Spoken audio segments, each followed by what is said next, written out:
Saṃyutta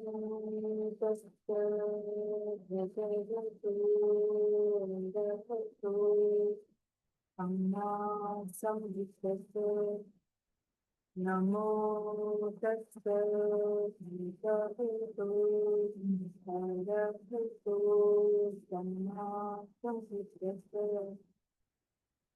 Namo Tassa Bhagavato Arahato Samma Sambuddhassa. The Muslim and the blessed one, the free enlightened one, we see in this field. Good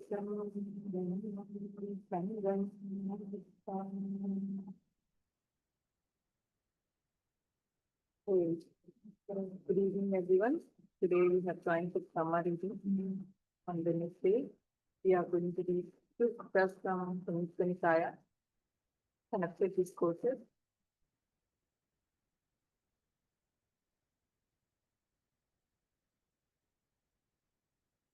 So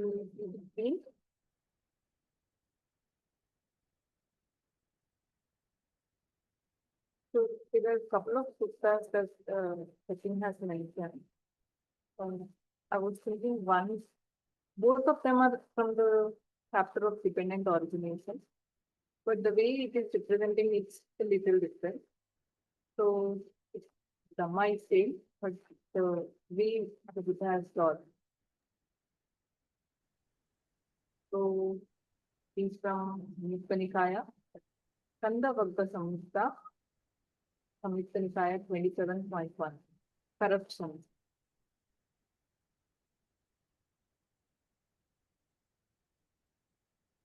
Madam, would you like to read? The eye at Savatthi, mendicants, desire and greed for the eye, ear, nose, tongue, body, or mind is a corruption of the mind. When a mendicant has given up mental corruption in these 6 cases, their mind inclines to renunciation. A mind imbued with renunciation is declared to be capable of directly knowing anything that can be realized.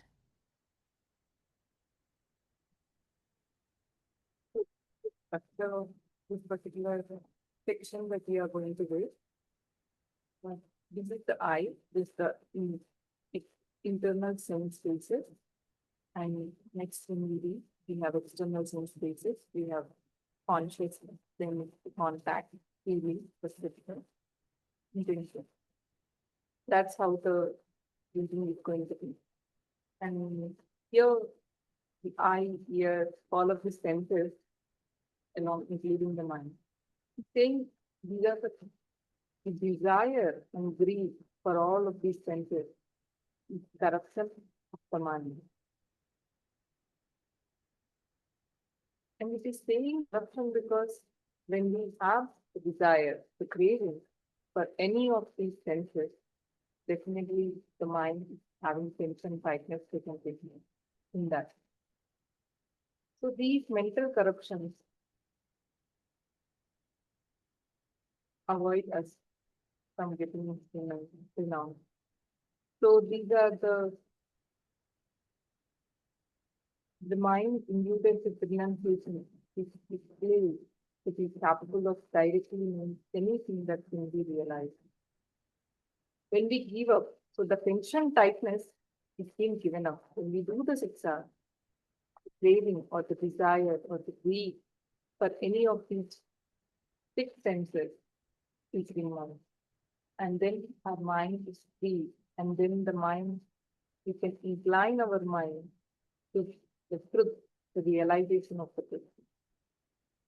Could you make the sound a bit louder? Thank you. Yes, sound a bit louder. Okay.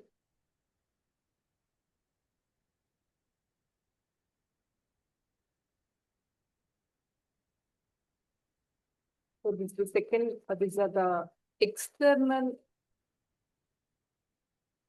First we read the internal sense spaces. Now we are going to external sense spaces. Can you hear me well? Maybe I'm speaking because of the camera, I guess. A little bit louder would be great. We can hear you. Okay. Nanda madam, would you like to read? Sights. At Savatthi, mendicants desire and greed for sights, sounds, smells, taste, touches, or ideas is a corruption of the mind. When a mendicant has given up mental corruption in these 6 cases, their mind inclines to renunciation.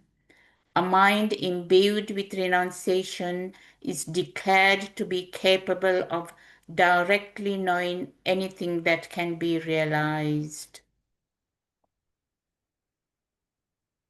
So the direction has been set here clearly for the reading that we are going to read. The external sense, the internal sense spaces that we just read, and these are the external sense spaces, the sight that we are looking at, the sounds we are hearing, the smell that we are feeling, the taste that we taste through our tongue, the tactile objects or the touch, and the idea or the thought, the ideas and the corruption for the mind. So when we have the craving for any of this, when the mind has this craving for external sound, smell, taste, any of the 6 sense objects, external sense objects, then the mind is corrupted. Basically, it has tension tightness.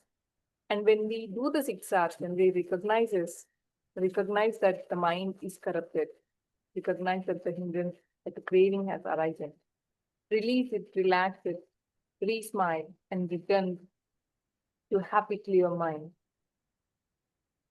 Then the mind inclines to renunciation.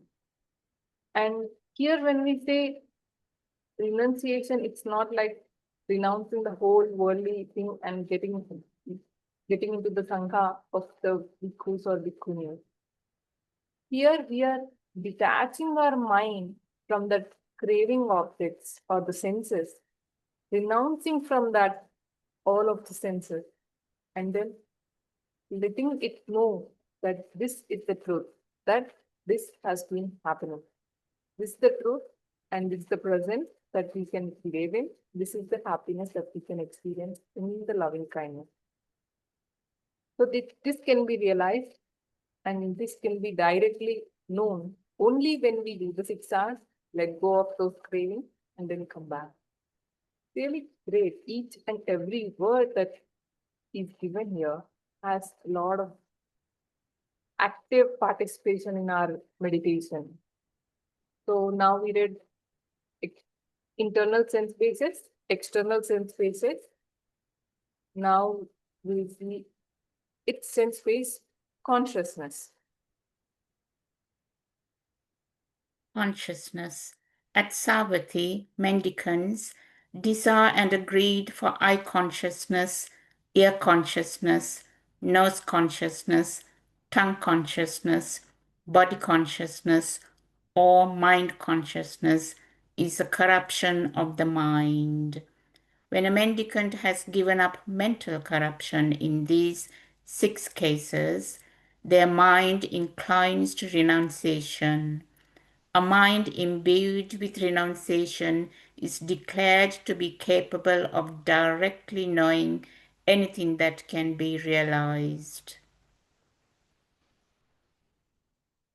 Similar set of words. And when it is saying that all these consciousnesses, when we have craving for them, we recognize it, use the right effort, let them go, and let the mind be liberated or be renounced or just be detached, and come back to the feeling of loving kindness. And when this happens, when the mind lets go of this corruption, the mind is renounced, it feels expanded or calm and be loving kindness. And here it is saying, declared to be capable of directly knowing anything that can be realized. This what we can realize is the Four Noble Truths. What is happening here and now?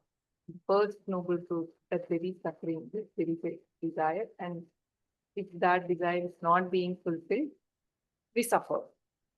Then the cause of it is the craving, the desire, and then the cessation of the desire or the greed, the letting go of the craving is using the 6 R's, letting go of it. And the fourth noble truth, noble eightfold path to let go of the suffering. That is how we do it. It can be realized directly, knowing and through the practice. Now we have internal sense space, external sense space, and the consciousness. Now we see the contact arising. Contact. At Savatthi, mendicants desire and greed for eye contact, ear contact, nose contact, tongue contact, body contact, or mind contact is a corruption of the mind. We can repeat from here, Nandanadi. It's a corruption of the mind, and all of these things begin. When a mendicant has given up mental corruption in these 6 cases, their mind inclines to renunciation. A mind imbued with renunciation is declared to be capable of directly knowing anything that can be realized. So the meeting of the 3 internal sense spaces, external sense spaces, and corresponding consciousness, the meeting of these 3 things, we call it a contact. And there's also a desire for the contact to happen, or the craving for that contact. So when there is a craving regarding any of the 6 senses, its external sense spaces, or the consciousness, or the contact, there is tension, tightness again, the mind is corrupted, the mind is all clouded. So when there is corruption, we recognize it, use the right effort, use the 6 R's, let it go, and let the mind come back and realize the truth. Realize the Four Noble Truths.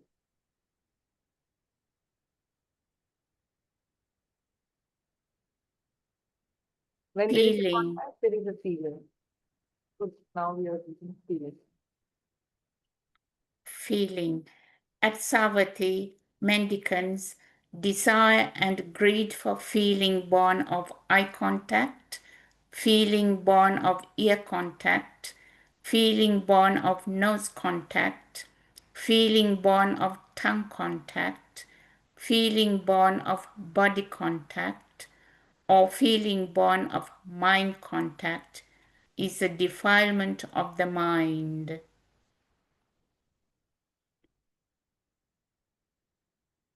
When a mendicant has given up mental corruption in these 6 cases, their mind inclines to renunciation. A mind imbued with renunciation is declared to be capable of directly knowing anything that can be realized. So when there is a contact, corresponding sense-based feeling has been arisen.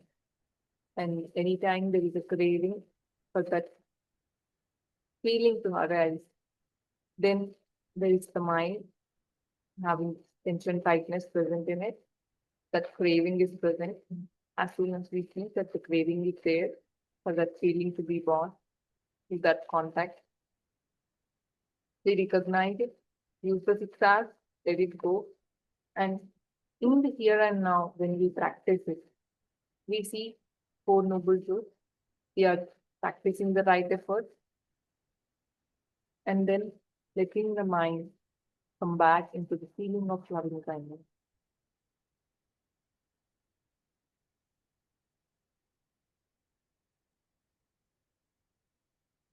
Perception. At Savatthi, mendicants desire and greed for perception of sights, perception of sounds, perception of smells, perception of taste, perception of touches, or perception of ideas is a corruption of the mind. When a mendicant has given up mental corruption, in these 6 cases, their mind inclines to renunciation. A mind imbued with renunciation is declared to be capable of directly knowing anything that can be realized. Okay. So now the feeling, this feeling and perception are always conjoined. When the feeling comes up, it is tied up with the perception as well. Either it is pleasant, either it is painful, either neutral feeling. So the naming part, I like it, I don't like it, or I don't want it, or I'm okay with it. Whatever feeling we are experiencing, the mind names that feeling. So that naming is perception. So even the desire and greed or the craving for the perception of sight. Oh, this is a pleasant sight that I'm experiencing. Even the perception can also cloud the mind. So when we use the 6 R's, we are letting it go and letting the mind incline to the realization. So the realization is the Four Noble Truths, and that we are reading is having Four Noble Truths in it.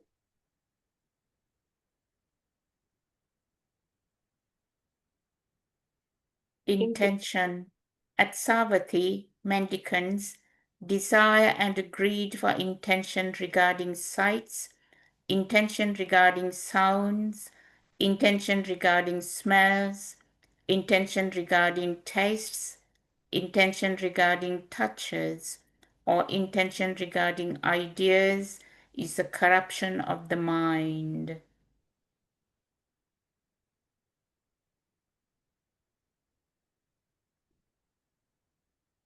When a mendicant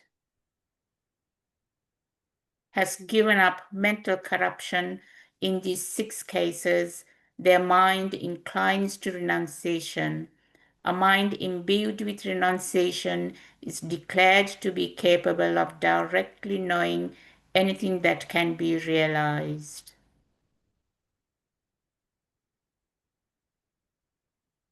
So when we say intention, here until the feeling, we we can't change anything, or we can't actually set the intention. It happens naturally when the external contacts are not in our control anyway. So the intention, when what we can do is now still feeling it has happened. Now after the feeling has arisen, the perception is there. Am I going to continue with the same kind of action? Again, having the intention to regard for the same sight, the same sound, or I don't want that sound. How are you setting up the path of the dependent origination? Are you going to use the 6 R's, come back, or are you still going to be in that same first noble truth and keep on suffering? So in setting of the intention, using the noble eightfold path, we set up the intention. Once we know the mind is going away from us, we recognize it, use the right effort, let it go, and let the mind come back to the realization of the truth of that present moment.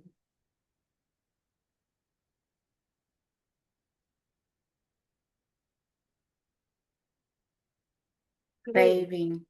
At Savatthi, mendicants, desire and greed for craving for sights, craving for sounds, craving for smells, craving for tastes, craving for touches, or craving for ideas is a corruption of the mind.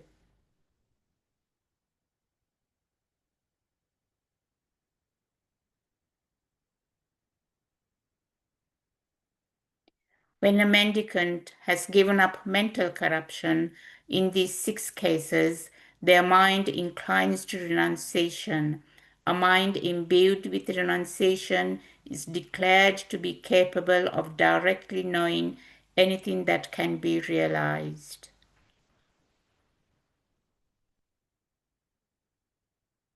Concern, craving.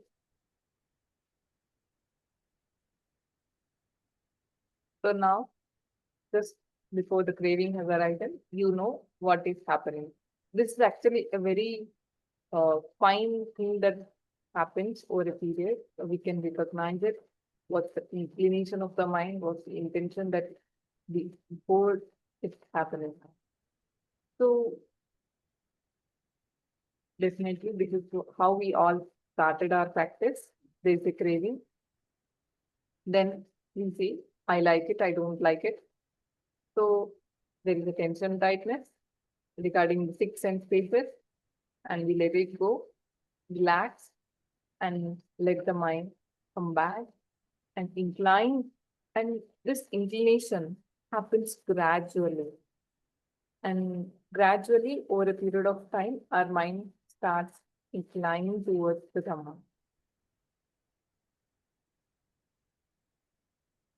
Elements. At Savatthi, mendicants desire and greed for the earth element, the water element, the fire element, the air element, the space element, or the consciousness element is a corruption of the mind.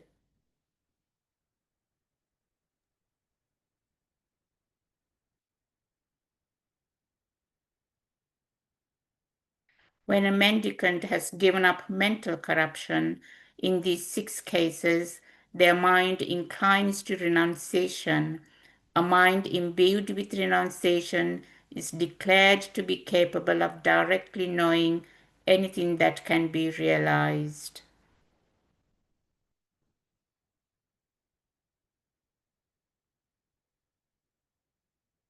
Elements.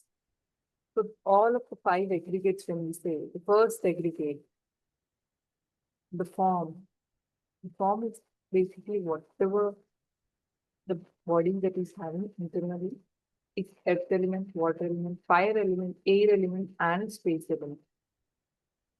So when there is a form, when we know that this form is impermanent, if we hold on to it, want this form to be in this particular way, I want my weight to be this much only, not exceeding this. Or I want to take my weight or this earth element to some particular thing. So when there is a desire or greed or craving of wanting, then the mind is having, it's not experiencing the truth. The mind is corrupted. Then we recognize it, let it go, use the 6 hours, come back, bring that mind back to the feeling of loving kindness. And let the mind realize the truth of the Four Noble Truths.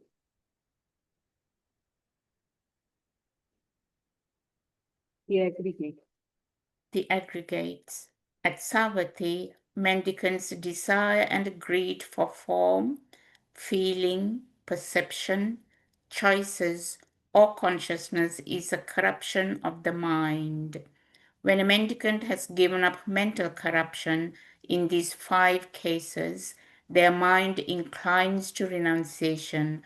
A mind imbued with renunciation is declared to be capable of directly knowing anything that can be realized. So the 5 aggregates that we know is form, feeling, perception, formation or choices, and the consciousness. All these 5 aggregates, the clinging to the 5 aggregates is suffering. So the craving, clinging for these aggregates is the corruption, is the hindrance to our mind. And when we know that these are the things that are corrupting or clouding the mind, we let it go, give it up, release, relax the mind, and return the mind to the object of meditation or whatever daily activities that we are doing, feeling of loving kindness. And then the mind experiences the here and now, the loving kindness, the presence of mind. And that mind is capable of realizing the truth. There is one more chapter. Actually, this is regarding the corruptions of the mind. And there is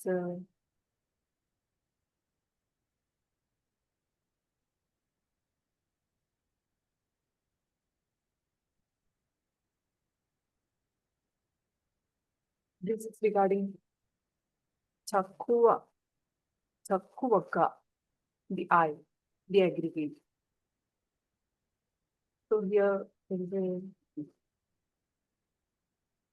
there's another form of same dependent origination given by follower by faith and follower of teaching. So here the external eye base, the internal eye, the external eye base is sight, the eye consciousness or corresponding sense consciousness, and the contact, feeling, perception, intention, and craving, element, and then aggregate. We're going to read this. The aggregates. Āsavati, mendicant, form is impermanent, decaying and perishable. Feeling, perception, choices, and consciousness are impermanent, decaying, and perishing. Someone who has faith and confidence in these teachings is called a follower by faith. They have arrived at surety in the right way. They have arrived at the level of the true person, and they have transcended the level of the untrue person. They cannot do any deed which would make them be reborn in hell, the animal realm, or the ghost realm. They can't die without realizing the truth of stream entry. Someone who accepts these teachings after deliberating them with a degree of wisdom is called a follower of teaching. They have arrived at surety in the right way. They have arrived at the level of true person, and they have transcended the level of untrue person. They cannot do any deed which would make them be reborn in hell, the animal realm, or the ghost realm. They cannot die without realizing the truth of stream entry.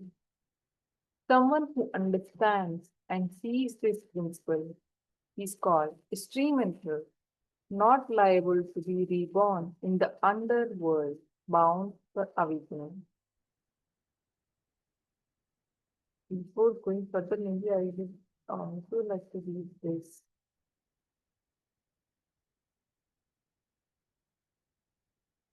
So here the part or this is how Suttas in this particular chapter are going to be in particular way, which is the follower by faith and a follower degree of wisdom and a follower of teaching.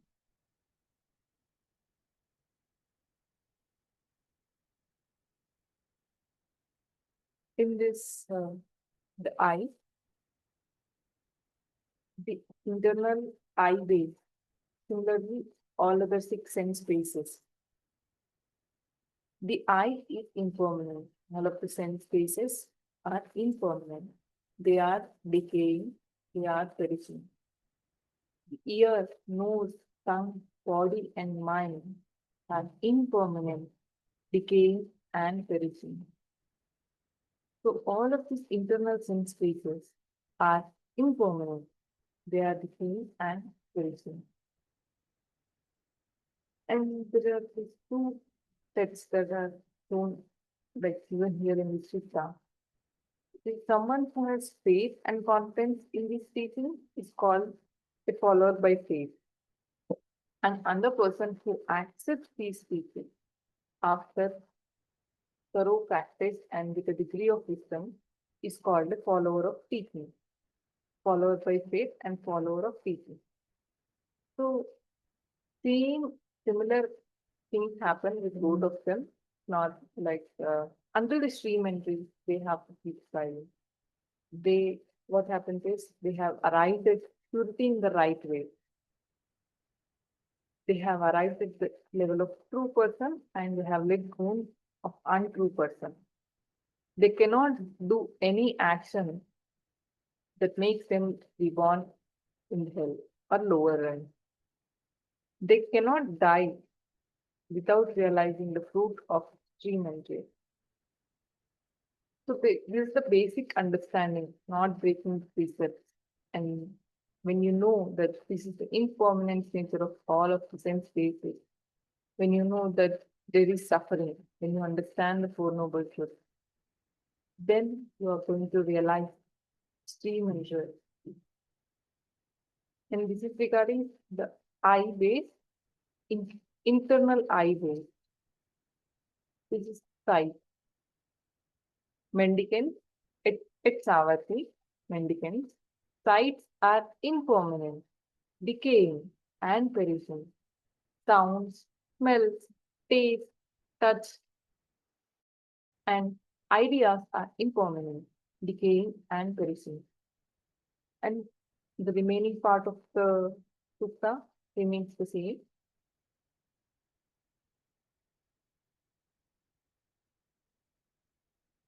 And the consciousness regarding these five elements, these six senses, are also impermanent.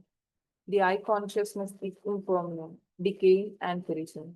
Ear consciousness, nose consciousness, tongue consciousness, body consciousness, mind consciousness are impermanent, decaying and perishing.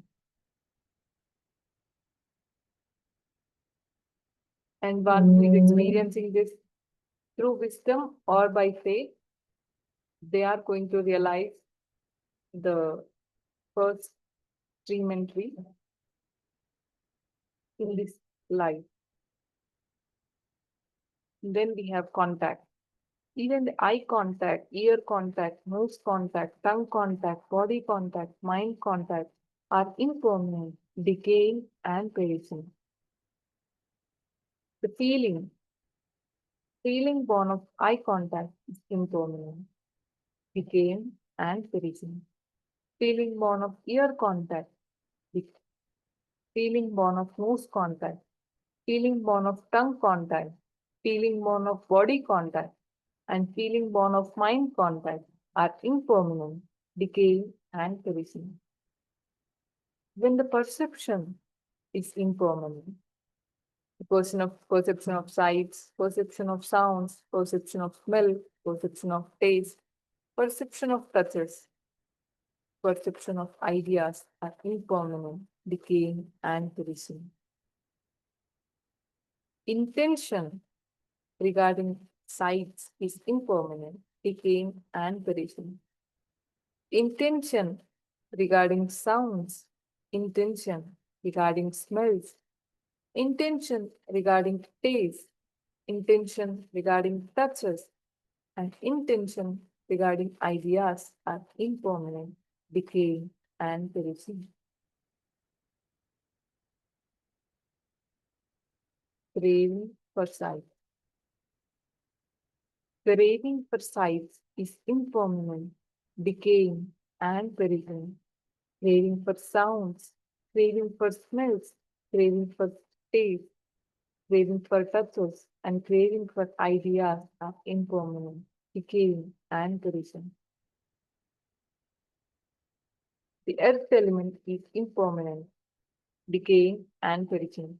The water element, the fire element, the air element, the space element, the consciousness element are impermanent, decaying and perishing.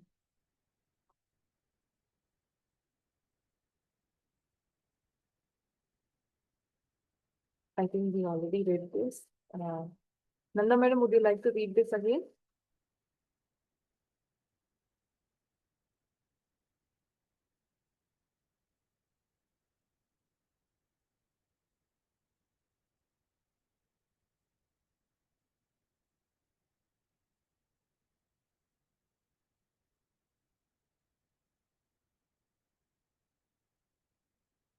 Okay. Continue reading. So here, this particular set of suttas goes like the same sutta that we previously read, the dependent origination. And here, the part is that the context is different. Here, in this sutta, it's talking about the follower by faith or follower of the teaching. Both of them have known that this is the right way. They have the confidence, and then they have arrived at the true person. They'll become, they are going to be on the truth direction. They will have let go of false direction. And they cannot do any of the action that makes them be born in the hell realms or the lower realms. And they cannot die without realizing the truth of human being.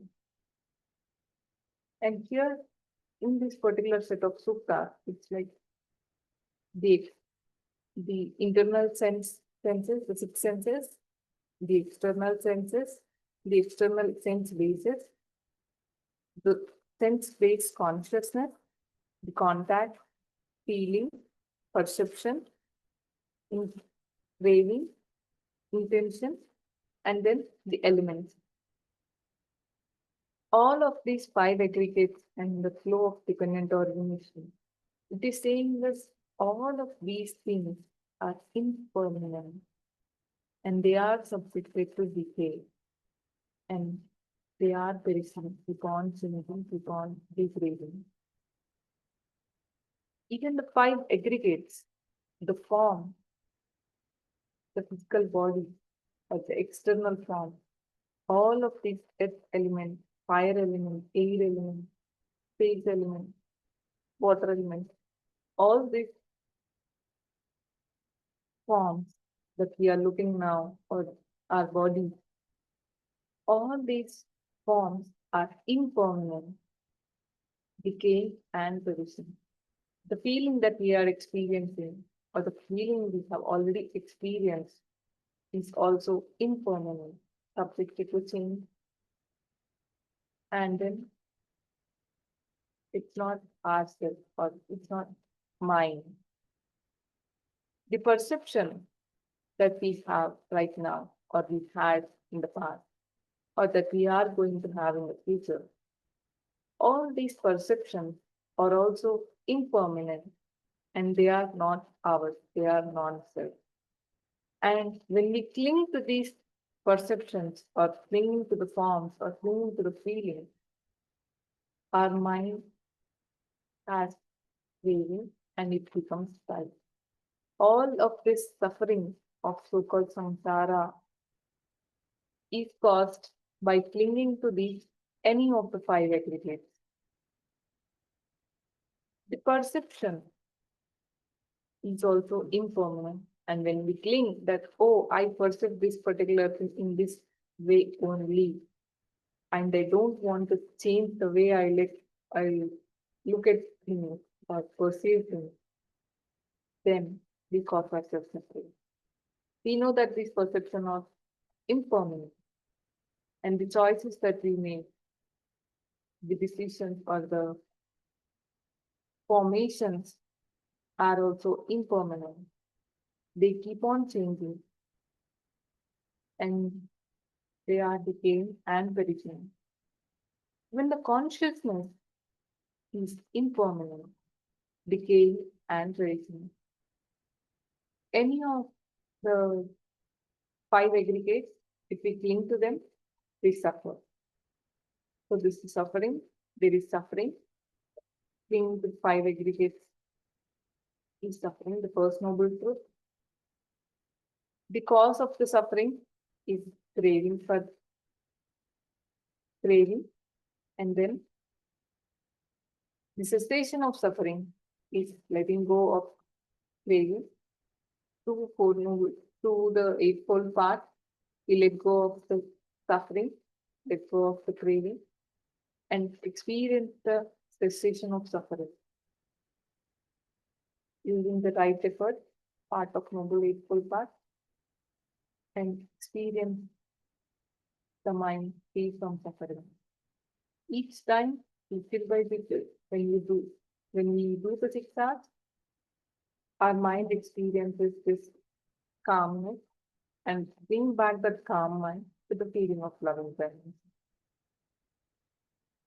And here in this particular sutta, I think there is no much difference between the person who has faith and confidence in these teachings, who is following by faith, or who accepts these teachings after deliberating them with a degree of wisdom,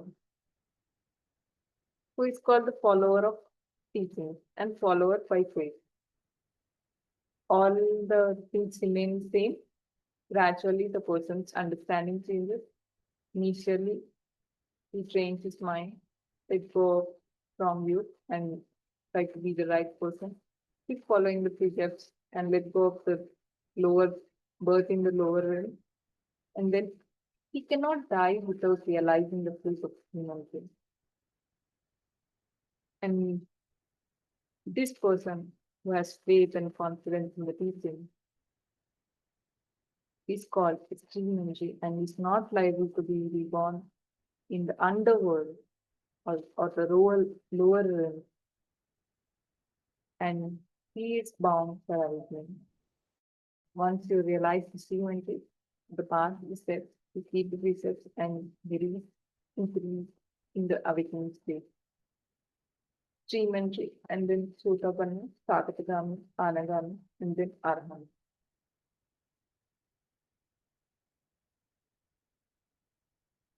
Anybody wants to share something?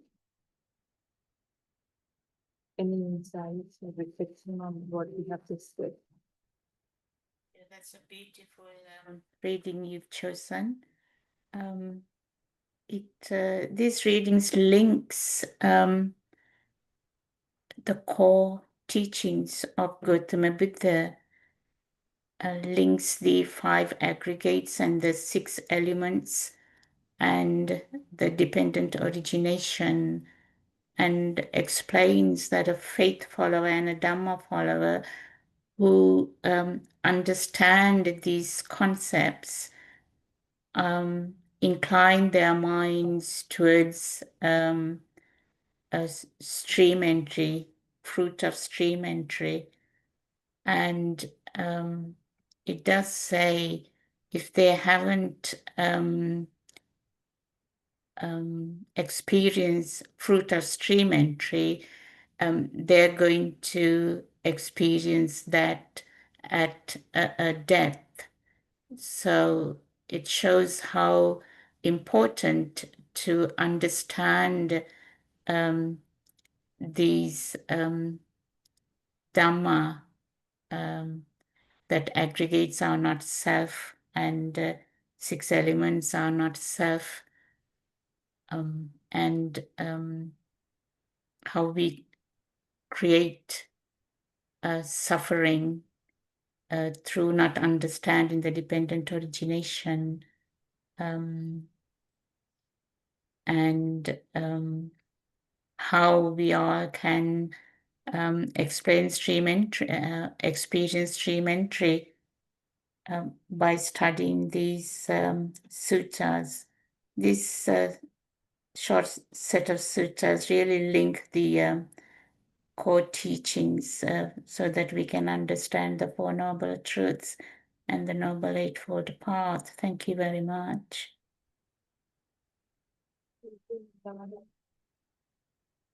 Paul, you want to add something? You want to say something? Pi can send a message and I can read. You want to say something?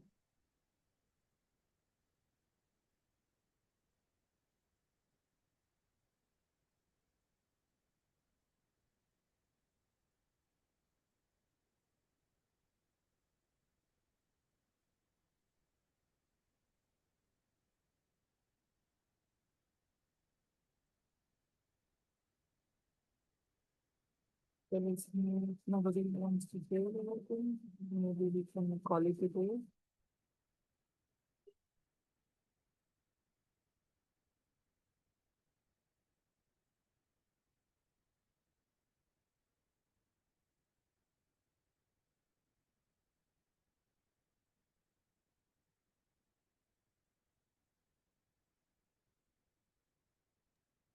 Can we read the saving merit? All of us together, we can read the saving merit. May suffering The one suffering ones be suffering free, and the fear struck fearless be. May the grieving shed all grief, and may all beings find relief. may May all all beings share this merit that we have thus acquired for the for the acquisition of all kinds of happiness. may May be beings inhabiting space and earth, Deva and Naga, mighty power, share this merit of ours. May they may long they long protect the Buddha's dispensation. Sadhu, sadhu. Thank you, Nanda Madam. Thank you, Paul sir. Thank you, Pai. Thank you, Sindhu. Thank you everyone. Wishing you all happiness. See you next week.